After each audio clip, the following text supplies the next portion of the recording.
خداوند کے زندہ کلام میں سے پیدائش کی کتاب اس کا 33واں باب۔ اور یعقوب نے اپنی آنکھیں اٹھا کر نظر کی اور کیا دیکھتا ہے کہ عیسو 400 آدمی ساتھ لیے چلا آ رہا ہے۔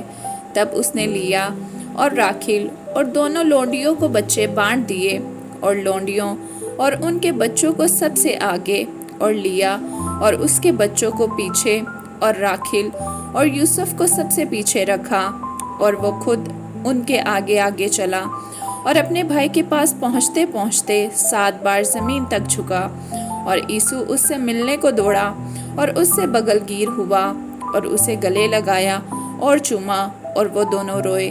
پھر اس نے آنکھیں اٹھائیں اور عورتوں اور بچوں کو دیکھا اور کہا کہ یہ تیرے ساتھ کون ہیں؟ اس نے کہا یہ وہ بچے ہیں جو خدا نے تیرے خادم کو عنایت کیے ہیں۔ تب لونڈیاں اور ان کے بچے نزدیک آئے اور اپنے آپ کو جھکایا، پھر لیا اپنے بچوں کے ساتھ نزدیک آئی اور وہ جھکے۔ آخر کو یوسف اور راکھیل پاس آئے اور انہوں نے اپنے آپ کو جھکایا۔ پھر اس نے کہا کہ اس بڑے گول سے جو مجھے ملا تیرا کیا مطلب ہے؟ اس نے کہا یہ کہ میں اپنے خداوند کی نظر میں مقبول ٹھہروں۔ تب عیسو نے کہا میرے پاس بہت ہے، سو اے میرے بھائی جو تیرا ہے وہ تیرا ہی رہے۔ یعقوب نے کہا نہیں، اگر مجھ پر تیرے کرم کی نظر ہوئی ہے تو میرا نذرانہ میرے ہاتھ سے قبول کر، کیونکہ میں نے تو تیرا منہ ایسا دیکھا جیسے کوئی خدا کا منہ دیکھتا ہے، اور تو مجھ سے راضی ہوا، سو میرا نذرانہ جو تیرے حضور پیش ہوا اسے قبول کر لے، کیونکہ خدا نے مجھ پر بڑا فضل کیا ہے اور میرے پاس بہت کچھ ہے۔ غرض اس نے اسے مجبور کیا، تب اس نے اسے لے لیا، اور اس نے کہا کہ اب ہم کوچ کریں اور چل پڑیں، اور میں تیرے آگے آگے ہو لوں گا۔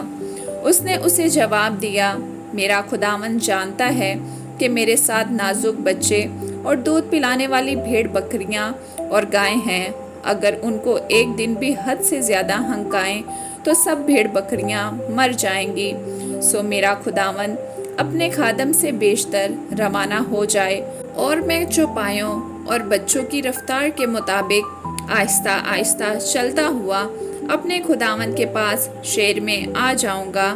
تب عیسو نے کہا کہ مرضی ہو تو میں جو لوگ میرے ہمراہ ہیں ان میں سے تھوڑے تیرے ساتھ چھوڑتا جاؤں۔ اس نے کہا اس کی کیا ضرورت ہے، میرے خداوند کی نظر کرم میرے لیے کافی ہے۔ تب عیسو اسی روز الٹے پاؤں شیر کو لوٹا، اور یعقوب سفر کرتا ہوا اس کات میں آیا اور اپنے لیے ایک گھر بنایا اور اپنے چوپایوں کے لیے جھونپڑے کھڑے کیے۔ اسی سبب سے اس جگہ کا نام سکات پڑ گیا۔ اور یعقوب جب فدان ارام سے چلا تو ملک کنعان کے ایک شہر سکم کے نزدیک صحیح و سلامت پہنچا، اور اس شہر کے سامنے اپنے ڈیرے لگائے، اور زمین کے جس خطہ پر اس نے اپنا خیمہ کھڑا کیا تھا اسے اس نے سکم کے باپ حمور کے لڑکوں سے چاندی کے 100 سکے دے کر خرید لیا، اور اس نے وہاں ایک مذبح بنایا اور اس کا نام ایل الہ اسرائیل رکھا۔ آمین۔